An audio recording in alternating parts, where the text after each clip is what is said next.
Kalida Presi Adar Singha Rana Presiden ni Kiam lagi Pathandana Chandra Babu Singha na Betul Tukni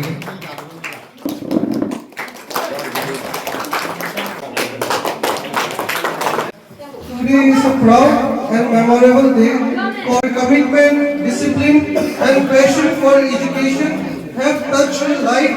of countless students and inspired fellow teachers.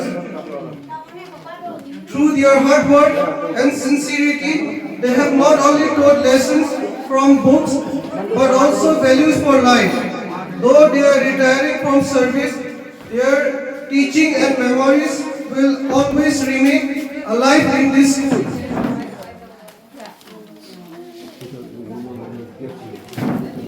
On behalf of everyone present here, I extended a heartfelt welcome and sincere gratitude to both of them for their selfless contribution. We wish them good health, happiness, and peaceful life ahead. Thank you.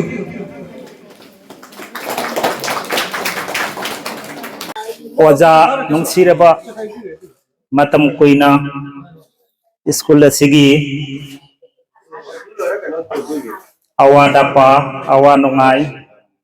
satra satri singgi apa phata kayada saruk yaminaduna tathok tachin tawminaduna sang laba sahi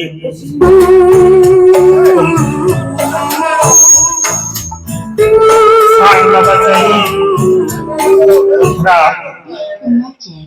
Bluetooth connected. Please wait. sang laba sahi unthra unna saruk yaminaraba matungda makhoigi matamna loisilapana kaina bagi thoram masida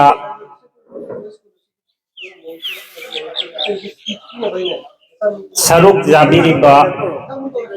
ahal laman loinana school sidagi oja singi honajamanna oja singna chat haukiba sahi kaya asida puthokiba pikiba pautak kaya loinana lairik laisugi maramda oja singa tanaduna haukraba sahi kaya asida thokraba haukraba satra satri sing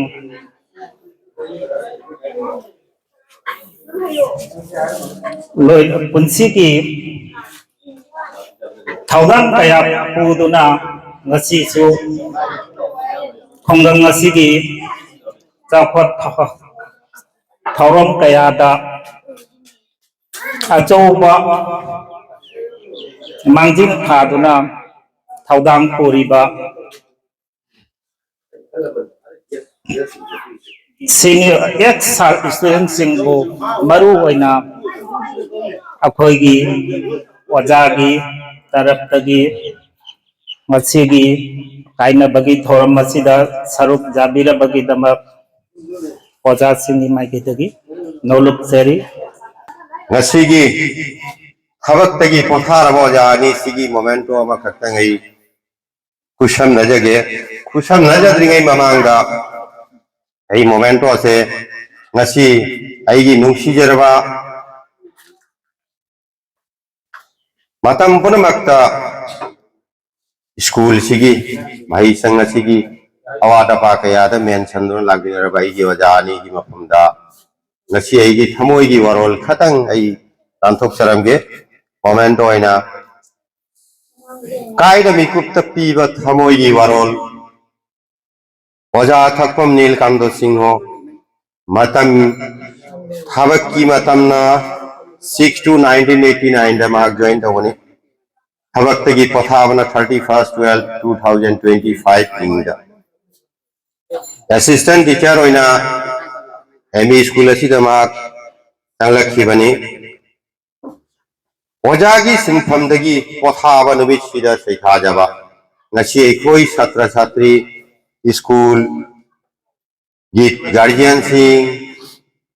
khungang sigi leibiriba ahal laman sing amasung on the behalf of the oja sing gi maigi digi hoina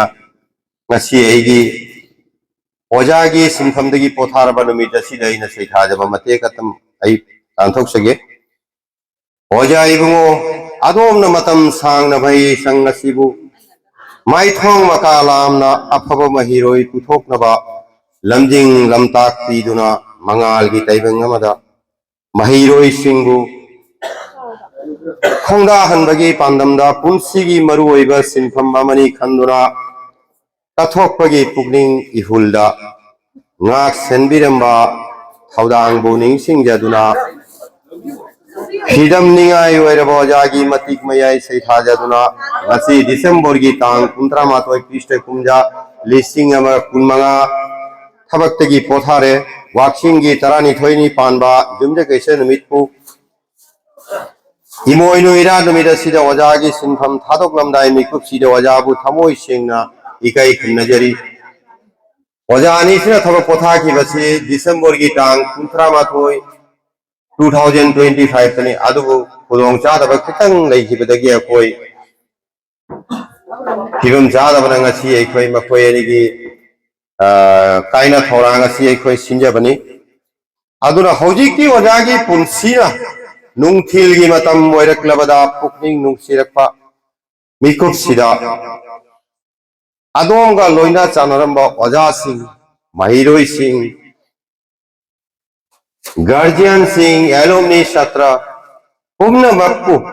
thamoi nungda kaina bagi nuai pham khangdana saina amana kupsin nuna leiriba sidi matam chuppada ningsing duna leiragani ngasi dagi di ojagi lemhoriba mamal jamlaba punsigi tangkak simaksu Mioiba Kunaigi Chaput Thorum Kayada Asing Bachumba Paba Tengbang Loi Ama Oibinaba Nolok Chabagaloina Ojabu Tagacheri Amasung Punsi Nung Sangna Kimba Oisano Haina Chingo Koyum Layamda Thori Jerry Asina Aikoyi Queen Batam Punamakta Loina Duna Ojanina Narambagi Akoigi Kaina Mikupsida Piba Akoigi Taboigi Paudelni Ado Ngasi the Gidi Makoigi Punsigi Anova Cheptarama Anova Hongtangamo Gedorobani Aduna Oja Haibasidi Paidigisu Lumba Wahida Sukhangde Punamakta Oja haiba wahi se jamna lumba wahi ni adubaku aigi thaudang duna ngasi magi thaudang na aigi thaudang na punamak sina ngasi ojagi masak takadoribani aduna oja haiba si matam punamakta mipum punamakna sui kai khumnai aduma ku tungdalem horiba ojani gi punsisu Amuk kahanna nungai dai phaba punsi ama oisan wai dai ishwar gi mafam daswai amuk hanna koram jari aduga school sigi ngasi na loi banate oja gi punsi ai bese sinpham dagi pothara basu ngasi oja ama oina amuk kahanna awat pa kaya men minaramba du mai na ngasi suai khoi gi mathangda lakadori bai khoi gi school gi Tabak Thoramda Amasung Ojagi Tabak Thoram Kayamada Nasisu mention Bigani Haidula Aidi Wakal Dasu Ayat Achetpa Wakal Ronamata Mijari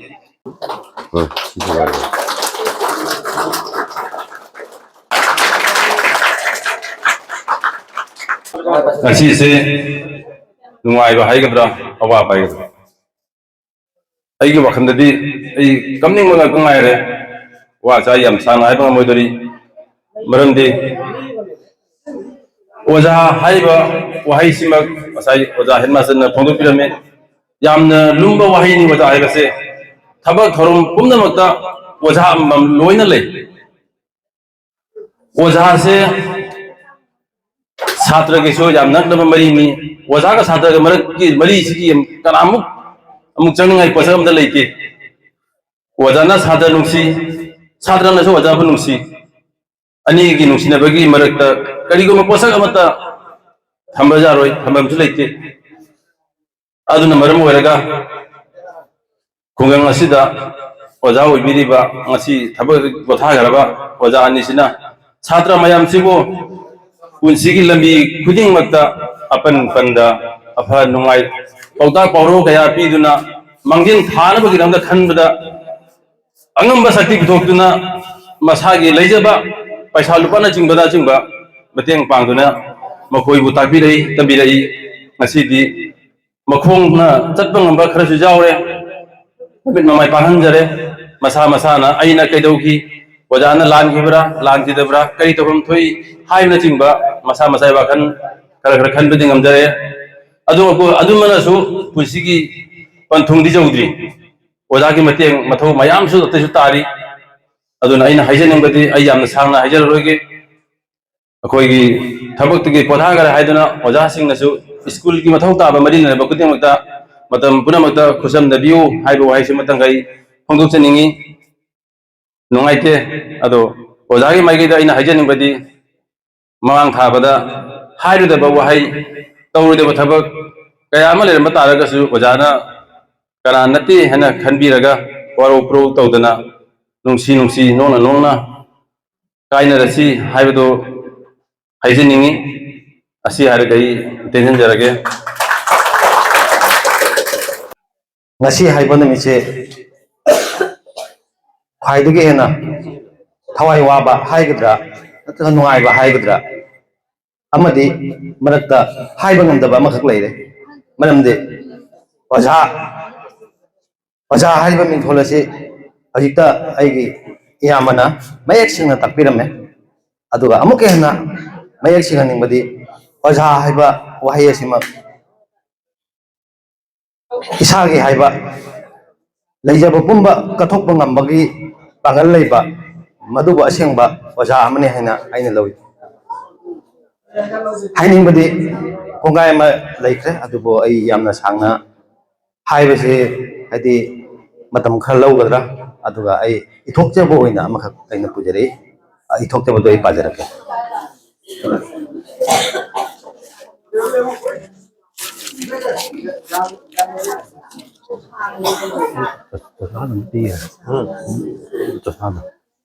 Ini si udah kawal ya. Nomor 1.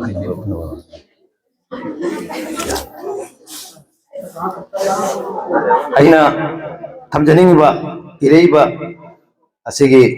mingoina taramdai koraugi ngangrana ba machu. Sereng sunate ko. Sewarole. Chatli loiba naidraba tubi tukong turel gi ichelgum matang gi ichel su chentaki gani asum ichel sigi ireida tau tharakpa kausingum horofam oiriba palefam oiriba ningamdraba wakhal pungningi phongumdraba wahi hai makai loinaidraba thamoi gi aron bakaya phumduna thamrakpa phumduna hankidore ngasi gi chatliba kumja ing lising aniga kunmanga lising aniga kunturuk ari anaugi langdai sida kanana noklingai kanana kapligai talak sidane thawai mangni khanjariba a kirti singha manipuri me school mitam lakhiba ing lising amaga chama panga chupnagi marfuturu chahi asimaktaga iroinana kumbi kalan nongju nongsa ningtham kalan kayada awa ana kaya mayok aduna school asibu awang bathakta pukhatnaba yamna kanna thawai hakchang yauna honna biramba amadi Assam Sarkar na khambinaba awang bathakta pukatnaba honabiramba school asimaki leiho oja ani mingoina panjarabada kathoklaba oja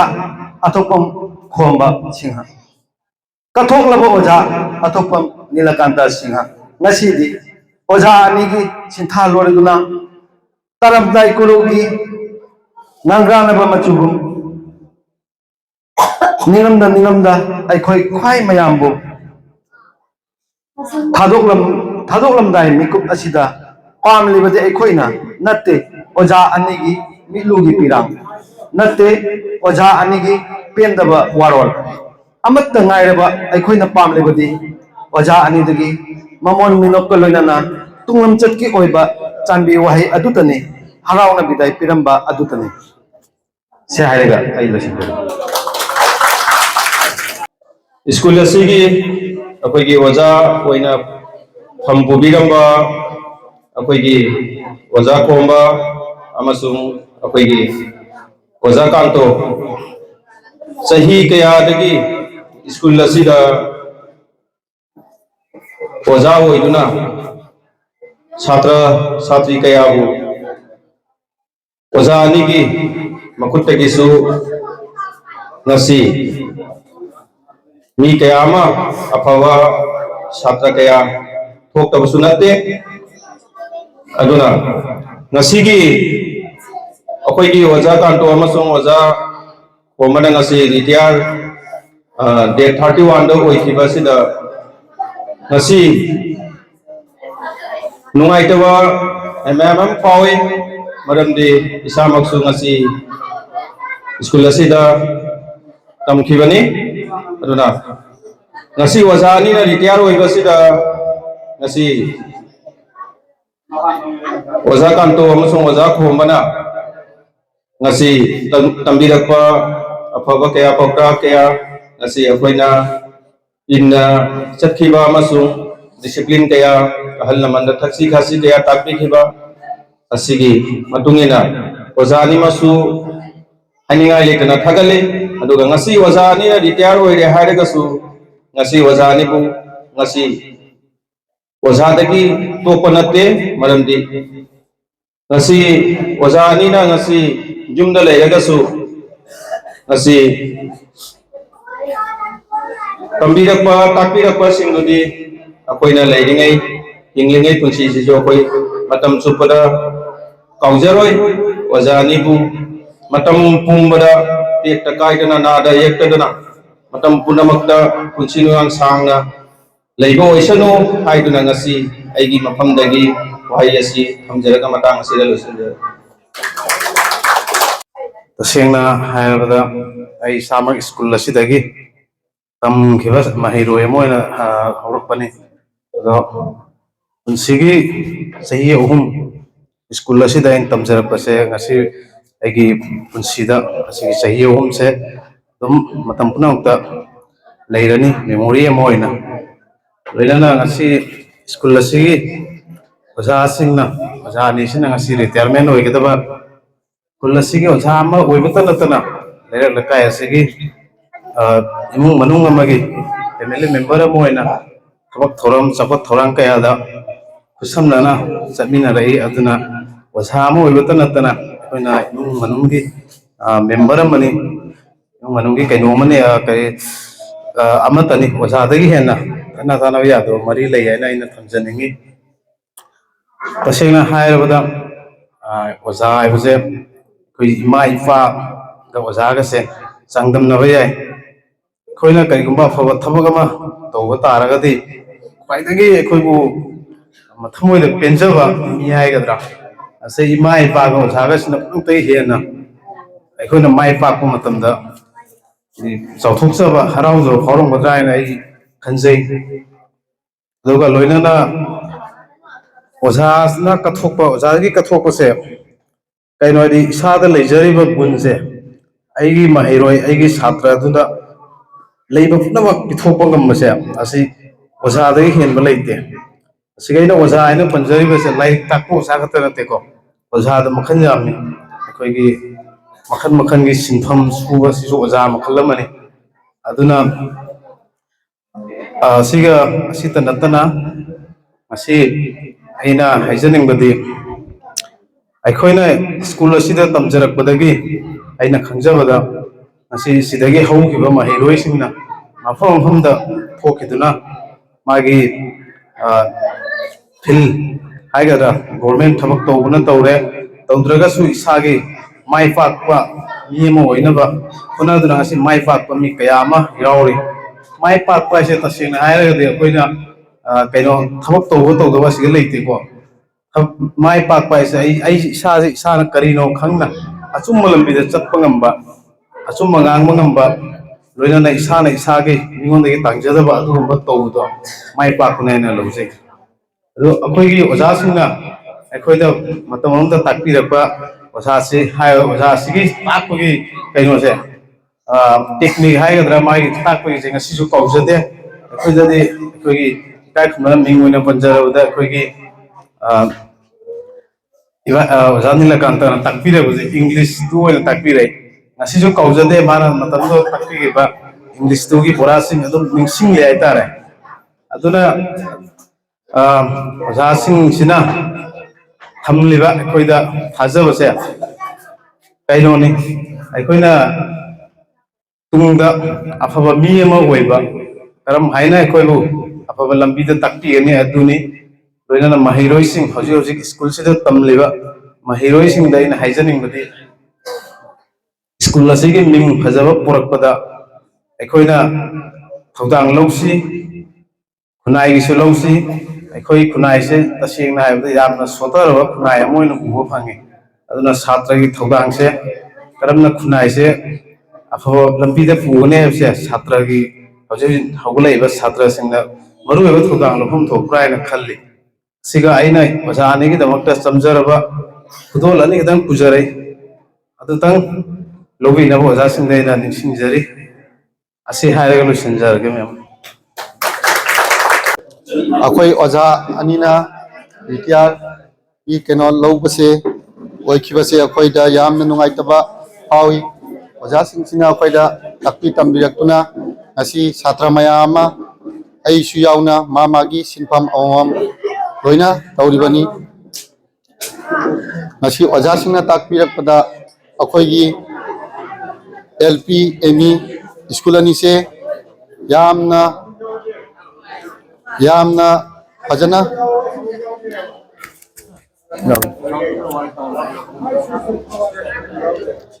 sound जाउदे Xavi यामना फजना ताकपि तंबरेकपना अंगांसिंग अयाम्बा मामागी सिनफमदा लोइना सरुक याबा ngamlibani अखोई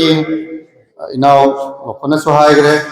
मदुदी अखोई ngasi जवो काउजे अखोई ओजाना ओजा कांतोना ताकपि तमिगिबा ngasi बोबो निंजंगी अदुता सुनतना माना खुगी बसुदु निंजंगी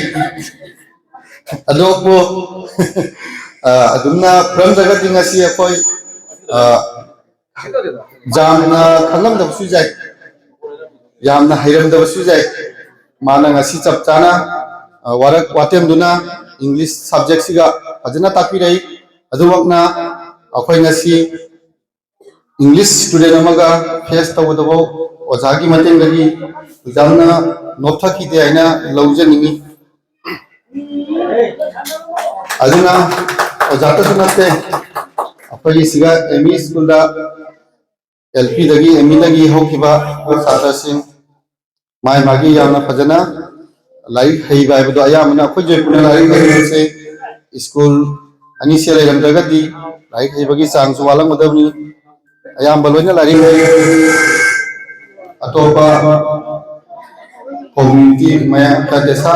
अतोपा जेमबदा अखोइ जयपुर से Conor लेजरगसु जामना मनुंग लेरगसु थोइना like हैतबा हैबदो से अखोई याम लाइव पावनी स्कूल सिंसिना चप चाना फजना ताकि तमिरपदगी असी अयाम्बा नहारोन सिंह लोइना लारि हैबा ओइबनी आगा चरिंगाई असिगा लोइना आई अमखसु हजरगे हजिकी मतमदा मयाम खल्ली इंग्लिश मीडियम दा लोइना पुनी संखी बसे असे खरु माइ बलि पावी आइदी रोना का पुना हरमी मुति इमा मामा लोना लाइक का मना पाइदगी अहेनबा मा लोके अहेनबा education mahai ni aina haibirami adugi chap chaba khudam mayam sulai akoina angang oringida English medium na tamaga dung pang pangpha da pabani akoina isagi ironda tamak agadi mana phari bado ma masana su masagi maronina khangmangami asi hairaga ai nyamda kaya jatang nijari banana wajah da gif amon tang pijar gari su pujarai tapi aku matam da wajah sih kau wajah kanto ni mana pujar wajah nojung wajah khas tanah sekolah sih dah paisa thang baca nanti kadai ke suai dia khang tu dah nojung nak sampai tu laga sekolah tak boleh akhir mana pun lebih baik sih kau ini yarai अखोई मतमदा ओझाना सुमांग पुथोगा अगांग सिंसे मांगी तारे वाकुम मचों ने फूरगा उसे सिंगले फूरगा अखोई match में तब अदुई मतुम दसु आइगी इसा सिंगे आपसु सिसुल तंगोरी ओझा थादो चपसी ऐसे कया नुआई देते ताकि तो बिवा थाबो ओझा है बसे yang tangan cuy, nasi, orang pun mengenal nasi tanpa kenal nasi, nasi army ikut yang dia ori, orang ikut yang dia ori, exclusive tu kan, macam tu dah, orang masagi, kumau masagi besar tu juga, exclusive dah, sahih dia tapi aku nasi, dalam musik ni, kau istilah sih, ni siapa yang dia ori. एकोनी वजह अन्य नगसी थोक किधर देख खन बता नौकरी में थे नुमाई याव का नुमाई तो खोई अभी ना यार ये भी कोई नौकरी से ले हुआ साथ सी अतः इशू थाना भवन सी वजह से कहीं ना हाइटे के दवाई वो स्कूल से थाना पिया सु सकरा सु Sikunsiki jengki kena, baru mereka anak sih suai dalam apa, orang sudah pernah diwai kena, yang si dari nama ini, mayam dah, masuk orang sih dah, kupat cang kita berada di sini.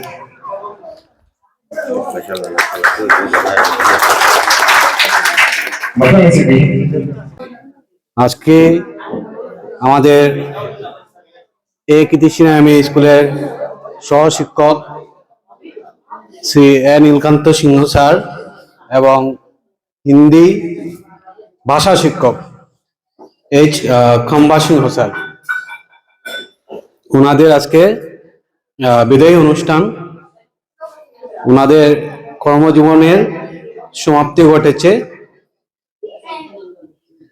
আমি বেশি কিছু বলবো না, এটাই বলবো আমি আমার যে 5 বছর কর্মরত অবস্থা অ্যাজ এ সিআরসিসি, আমি অনেক স্কুল ভিজিট করি, কিন্তু এই স্কুলে যারা শিক্ষক আছেন ভিজিট করি, এই স্কুলে যারা শিক্ষক আছেন ওরা যেভাবে মন প্রাণ দিয়ে স্কুলের কাজ করে সেটা আমি অন্যত্র কোথায় খুঁজে পাই না। সেটার কারণ হয়তো এটাই হতে পারে, কারণ এই স্কুলটা 2013 সালে গভর্নমেন্ট রেকগনিশন পায়। ওরা নিজের থেকেই ম্যানেজ করে স্কুল চালিয়েছেন, নিজের পারিশ্রমিক দিয়ে স্কুলকে নিজের অনেক কষ্ট করে, অনেক পরিশ্রম করে, অনেক মনে প্রাণে কাজ করে সেই স্কুলকে ওরা গড়িয়ে তুলেছেন এবং 2013 সালে ওরা গভর্নমেন্ট রেকগনিশন পেয়েছেন। তারপরে গভর্নমেন্টের আন্ডারে আসে, তো ওনারা সেই স্কুলে শুধু অ্যাজ এ টিচার বা এজ এন স্যার মানে এমপ্লয়ি হিসাবে কাজ করেনি, ওরা তার থেকে অনেক বেশি দিয়েছেন এই স্কুলকে, বা অনেক বেশি মনে করেন নিজের চাকরিকে। ওনাদের ওনাদের জায়গায় হয়তো ভবিষ্যতে নতুন অ্যাপয়েন্টমেন্ট হবে, কিন্তু সেই মানুষটা ওনাদের মতো সেই মনে প্রাণে ততটুকু কাজ করতে পারবে করে আমার মনে হয় না। কারণ ওনাদের কাছে এই স্কুলটা শুধু একটা চাকরি নয়, তার থেকে অনেক বেশি। আর ওনারা সেইভাবে সেই স্কুলকে দেখেছেন বা কাজ করে গেছেন। আর ওনাদেরকে আমি বলবো, কর্মজীবনে হয়তো ব্যস্ততার কারণে অনেক কিছু আপনারা করতে পারেননি জীবনে, অবসর জীবনে সেটা যেন করতে পারেন। আর আপনাদের অবসর জীবন যাতে খুব ভালো কাটুক, সুখে কাটুক, আপনাদের সুস্বাস্থ্য থাকেন, দীর্ঘায়ু কামনা করি আপনাদের। এবং আমাদের স্কুলের সাথে আপনারা যাতে টাচে থাকেন, ভবিষ্যতেও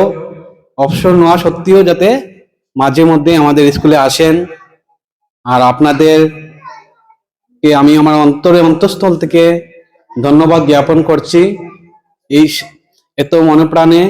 স্কুলে আপনারা আপনাদের কর্মজীবনটা যেভাবে কাটিয়েছেন, সেটার জন্য আমার অন্তঃস্থল থেকে আবারই ধন্যবাদ করছি। আর আপনাদের এটা রিক্ত স্থান, সেটা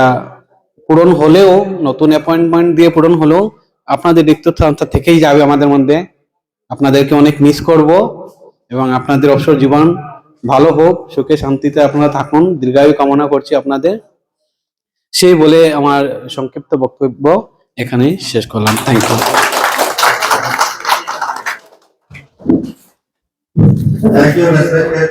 তো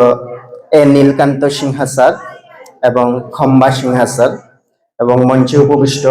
আমার জ্ঞানী গুণী ব্যক্তিবর্গ, সবাইকে আমার নমস্কার। আমি আজকে আমাদের এই যে মিলন উৎসব, খুব সুন্দর একটি নাম দিয়েছেন। আমরা ফেয়ারওয়েল প্রোগ্রাম, কিন্তু উপরে দিয়েছেন স্যার মিলন উৎসব। সত্যি মানে যখন আমি মিলন উৎসব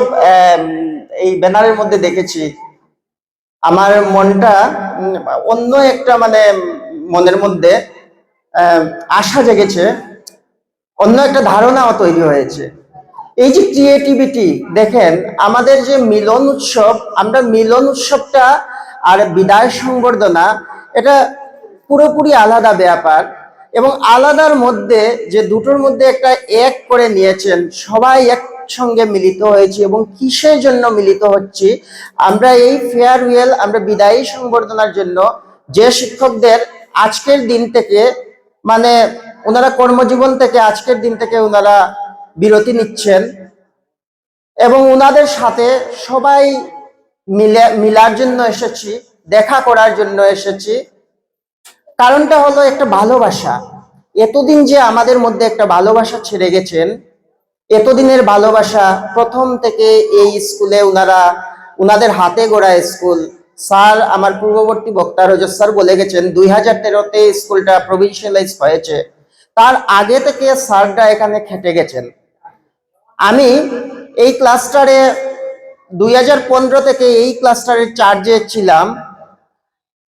তখন থেকে আমি স্যারদেরকে চিনি। আজকে 2015 থেকে প্রায় 7-8 বছর এই ক্লাস্টারের দায়িত্বে ছিলাম। তো আমার প্রধান শিক্ষকের নেতৃত্বে যারা সহকারী শিক্ষক ছিলেন, ওনারা অত্যন্ত সিনিয়র, কিন্তু এত সুন্দরভাবে এই যে প্রধান শিক্ষকের প্রত্যেকটা কথা মনোযোগ সহকারে শুনে এবং গাইড করে, ওনারা অ্যাসিস্ট্যান্ট হয়েও অনেক গাইড করতেন, অনেক বড় বড় কথা ওনারা বলতেন স্কুলের সুন্দরের জন্য, এলাকার সুন্দরের জন্য এত মনোযোগ দিয়ে যে কাজ করতেন, এটাই আমাদের আদর্শ। আমরাও একজন শিক্ষক, আমি আমার সাথে বসা শ্রীযুক্ত রজত স্যার, উনিও একজন শিক্ষক, আমাদের পেশাও একজন শিক্ষক। আমরা যে এখানে বসেছি, আমরা কিন্তু আপনাদের আদর্শকেই আমরা ধরে রেখেছি। আপনাদের দেখানো পথে আপনাদের শেখানো পথই আমাদের সারা জীবনের চলার পথ, এটাই আমরা মাথায় রেখে চলবো স্যার। আমরা স্যারদেরকে দেখে শিখেছি কিভাবে একজন আদর্শ শিক্ষক হতে হয়, কিভাবে হাসি মুখে নম্রতা ভদ্রতা কিভাবে বজায় রেখে সমাজে চলতে হয়। এই কয়েক বছরের অভিজ্ঞতায় আমাদের চেনা। আমার আজকে চাকরি জীবনের 13 বছর হয়েছে। আমি বিএ পাশ করার পরেই বেশি দিন আমি ঘরে বসিনি, আমি চাকরি পেয়ে যাই। অত্যন্ত কম বয়সে চাকরি পেয়েছি। তারপর থেকেই আমি এই ক্লাস্টারে 2015-তে যখন জয়েন করেছিলাম, সবই লোকাল টিচার। আমাকে সবাই জানেন, আমার এই পার্শ্ববর্তী গ্রামেই আমার বাড়ি। নন্দন দাস স্যার বলেছেন আগে, সবাই চিনেন আমাকে, হয়তো নামে মানুষে পরিচিত নাও হতে পারে। তো ওই যে আমি এই আমাদের পার্শ্ববর্তী এলাকার স্যাররা, এই যে আমাদের আরসিবিপি একটা হায়ার সেকেন্ডারি স্কুল, এই স্যারদের সাথে প্রতিদিন দেখা, আমার কৃতি সিংহার হেড স্যার, অ্যাসিস্ট্যান্ট টিচার সবের সাথে প্রতিদিন দেখা, এবং এদেরকে দেখে কিন্তু আমরা বড় হয়েছি। ওদেরকে দেখে দেখে আমরা স্কুলে যেতাম, আবার ওই ক্লাস্টারের এগেনস্টে আমরা এখানে আমরা চাকরিও পেয়েছি, এখানে কাজের সুযোগও পেয়েছি। অত্যন্ত একটা আনন্দের ব্যাপার। এবং স্যারদের যখন দেখি, আমরা যখন স্কুলে আই, এবং এই স্কুলের বিশেষত আমি এই এক কৃতি সিংহ হয়ে আমি স্কুলের কথা যদি বলি, একবারে কিন্তু আপনারা যদি কয়েকটা সরকারি স্কুল যদি আপনারা যদি দেখেন, আমাদের মনে সরকারি স্কুলের প্রতি একটা আলাদা একটা মনোভাব আছে, কিন্তু ওদের তুলনায় 2-3টা স্কুলের সঙ্গে যদি আপনি এক কৃতি সিংহ স্কুলের তুলনা করেন এবং ওনাদের শিক্ষকের যা শিক্ষকতার যদি একটু তুলনা করেন, দেখবেন আকাশ পাতাল পার্থক্য। গত গুণোৎসবের আগে যখন আমাদের শিক্ষা একটা নতুন একটা আঁচনি, একটা গভর্নমেন্ট একটা প্রজেক্ট হিসাবে নিয়েছে গুণোৎসব, শিক্ষার গুণগত মান উন্নয়ন কিভাবে করা যায় এ নিয়ে একটা পরীক্ষা হয়। এই পরীক্ষাতে আমরা সমাজের যত ভদ্রলোক আছি, আমাদের গার্জিয়ান প্যারেন্টস যারা আছি, আমাদের ছাত্র যারা আছি, এবং আমাদের শিক্ষক শিক্ষকরা যারা আছি, সবার একটা মূল্যায়ন হয় গুণোৎসবে। আপনারা জানেন আমার প্রতি বছর প্রত্যেকটা স্কুলে একটা গুণোৎসব বলে একটা উৎসব আছে। তো এই উৎসবের যখন আমরা মান নিরূপণ করতে যাই এবং ইয়ার এন্ডে যখন গুণোৎসব হয়, আমাদের ছাত্র শিক্ষক এবং এসএমসি কমিটি সবার একটা যাচাই হয় এই পরীক্ষার মাধ্যমে, আর বাইরে থেকে এভালুয়েটর আসেন। আর এই গুণোৎসব যখন শুরু হলো, এই গুণোৎসবের আগে এই স্যারদের এত অক্লান্ত পরিশ্রম, 4টা পর্যন্ত ক্লাস করেছেন, 3:30টা পর্যন্ত আপনাদের এই স্কুলে ক্লাস হয়েছে, আর স্যারেরা ঘর থেকে বাচ্চাদেরকে ডেকে এনে ক্লাস করেছেন। আমি নিজে জানি, কারণ আমি এই ক্লাস্টারের চার্জে ছিলাম। এই আমাদের এইখানের হেডমাস্টার ইবতন সিংহ স্যার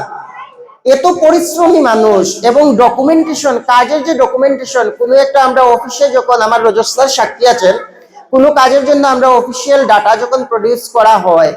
স্যার এত নিখুঁত ভাবে পরিষ্কার পরিচ্ছন্ন ভাবে ডাটা এত সুন্দর করে দেন, এবং এই ডাটা আমরা ব্লকের সবের ফাইলের সবের উপরে আমরা কৃতি সিংহের ডাটাটা থাকে, এত পরিপাটি করে একটা ডাটা ক্লিয়ার সুন্দর করে সার্ভে হোক যা হোক, প্রত্যেকটা ডাটা এত সুন্দর করে দেন। আর যারা সহযোগিতা করেন আমাদের এই সহশিক্ষকরা, এবং এদের ইয়েতে আপনাদের স্কুলটা আজকে 2013-তে যে গ্রান্ট হয়েছে পুরোপুরি এদেরই। না হলে আমাদের পাশেই একটা হায়ার সেকেন্ডারি স্কুল, এখানে গার্লস স্কুল, এখানে জয়পুরে দেখেন স্কুলের বাহার, আর আপনাদের স্কুল এখানে মণিপুরি মিডিয়াম হিসাবে স্বীকৃতি পেয়েছে গভর্নমেন্টের করে। এই সম্পূর্ণ কৃতিত্ব এই স্যারদের। তো যাই হোক, আমি আর বেশি দীর্ঘায়িত করছি না, এটুকুই বলবো, স্যারেরা শিক্ষকরা জাতির মেরুদণ্ড, আপনারা জানেন। আমরা সব শিক্ষককে সম্মান করি। আমি রজত স্যার, আমাদের বয়স অত্যন্ত কম, আমরা যেহেতু একজন শিক্ষক পেশাগত দিক দিয়ে, কিন্তু আমাদের শিক্ষক উনারা, আমরা সত্যি কাজ করছি উনাদের উপর মহলে আমরা কাজ করছি, কিন্তু আমাদের শিক্ষক উনারা, উনাদের কাছ থেকে এত কিছু শেখার আছে, এখনো শিখছি, আরো আগামীতেও শিখবো, এই আশা রাখছি। স্যাররা আমি অনুরোধ রাখবো, স্যাররা যদি শিক্ষকতা জীবন থেকে সরকারিভাবে যদিও রিটায়ার্ড হন, আমরা শিক্ষক সমাজের যারা শিক্ষকরা আছি, আমাদের কিন্তু রিটায়ারমেন্ট নেই। আমরা আজীবন কাজ করে যেতে হবে এবং এই শিক্ষাদানের কাজ, এই শিক্ষাদানের আজীবন ব্রতী আমরা। এবং স্যাররা, আমি অনুরোধ রাখবো, যেহেতু ওনাদের ঘর একটু দূরে আছে, আমরা যখনই কোনো ধরনের ক্লাস 4 লেভেল প্রোগ্রাম করব, আমি হেডমাস্টার স্যারকেও অনুরোধ রাখবো উনি নিমন্ত্রণ করবেন এবং ওনাদের সবসময় আমরা সহযোগিতা চাইব। এবং অফিসিয়ালি যদি আজকে রিটায়ারমেন্ট নেন, তবুও স্যারেরা ভলেন্টিয়ারলি, আমাদের এসএমসি কমিটিতেও অ্যাসিস্ট্যান্ট টিচার রাখতে হয়, রিটায়ার্ড টিচার রাখতে হয়, আমাদের বিভিন্ন ধরনের গভর্নমেন্টের প্রোগ্রাম থাকে, প্রত্যেকটা জায়গায় রিটায়ার্ড টিচারের কোটা থাকে। আমরা স্যারদের রাখবো, যে কোনো প্রোগ্রামে, উৎসবে, আনন্দে আমরা স্যারদের সাথে ভাগ করব, স্যারদেরকে নিমন্ত্রণ করব, ওনারা আসবেন। এবং কম্বা সিং স্যার তো আমাদের সামনেই আছেন, স্যার রিটায়ার্ড হলেও আমি আশা রাখবো স্যার আমরা স্কুলের খবর নেবেন। আপনারা স্কুলে প্রত্যেকদিন না পারলে সপ্তাহে একদিনও, খম্বা স্যারের কথা আমি বলছি, সপ্তাহে একদিন হলেও স্কুলে আপনারা খবরাখবর নেবেন। এবং যতদিন আমার এই রিক্ত স্থানটা পূর্ণ না হয়, আপনাদের একটু সহযোগিতা চাইব এবং আপনাদের বাকি অবসর জীবন যাতে খুব সুন্দরভাবে কাটে, সুস্বাস্থ্য বজায় থাকে। এবং ভগবানের কাছে এটাই প্রার্থনা রইল, স্যার আপনারা সুখে থাকুন, ভালো থাকুন, সমাজের সেবা করে যান এবং আমাদের সহযোগিতা করে যান, যাতে আমরা দেশের ভবিষ্যৎ নাগরিক একটা উজ্জ্বল ভবিষ্যতের আশা রাখতে পারি। এই বলেই আমার সংক্ষিপ্ত বক্তব্য এখানে শেষ করছি। ধন্যবাদ।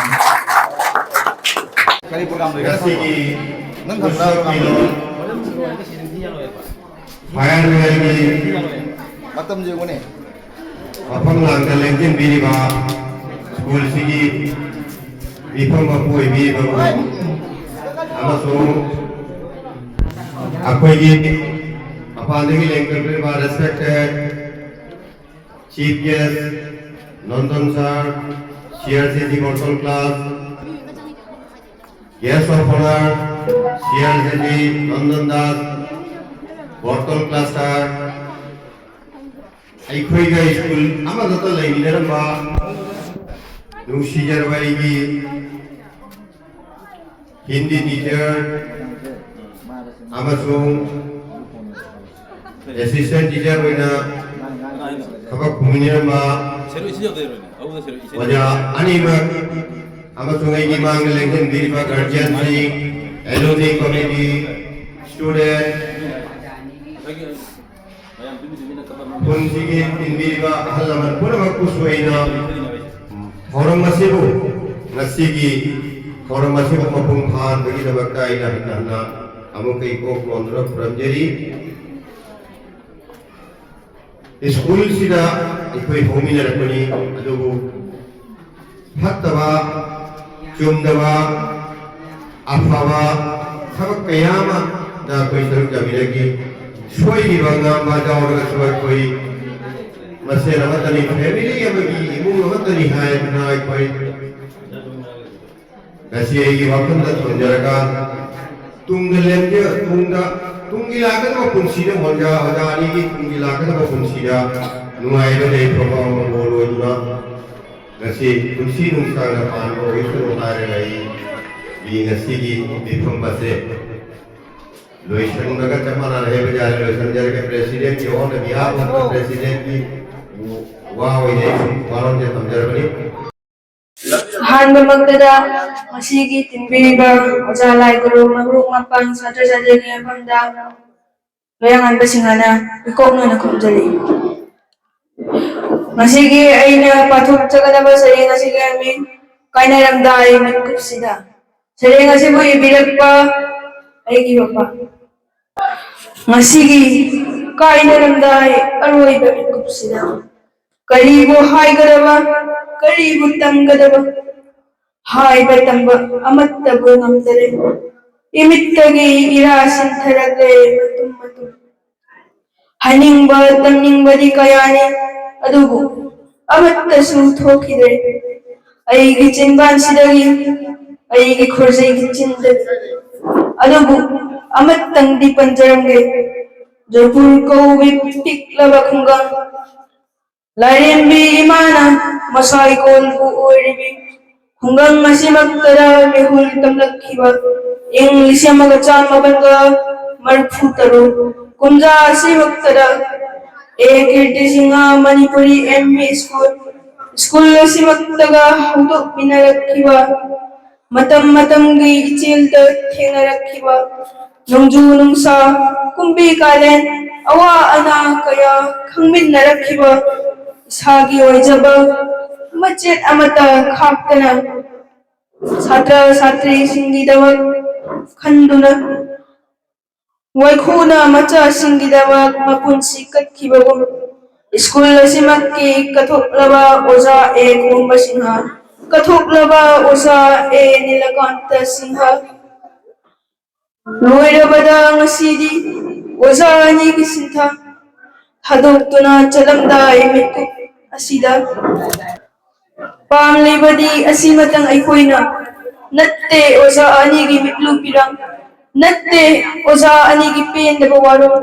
amatta ngai laba aikoina pamlibadi kainalamdai aroiba mitkupsida oza ani gi mamon minuk kaloina ba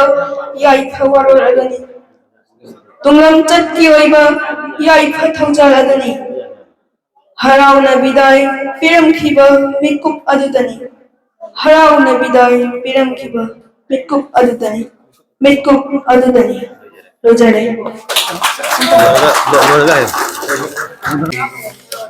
Berarti terdo loyal anda singana masih bidai ini kerja apa? Oja ani kimapang da kusina bagi lama mikut pematam oja lingkup ya kusina bagi mikut tu jangan lupa dia Baik.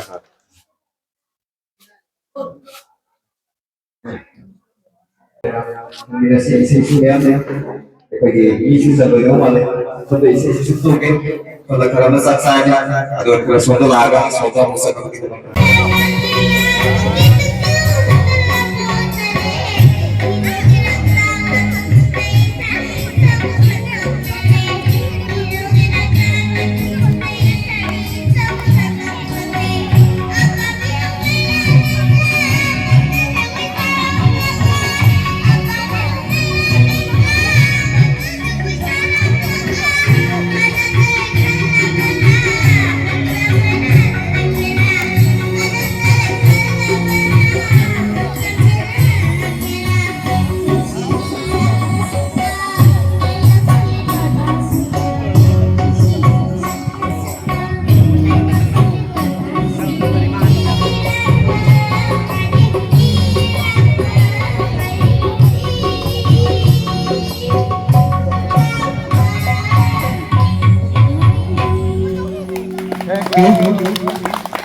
Gracias, Suega, que haya puesto un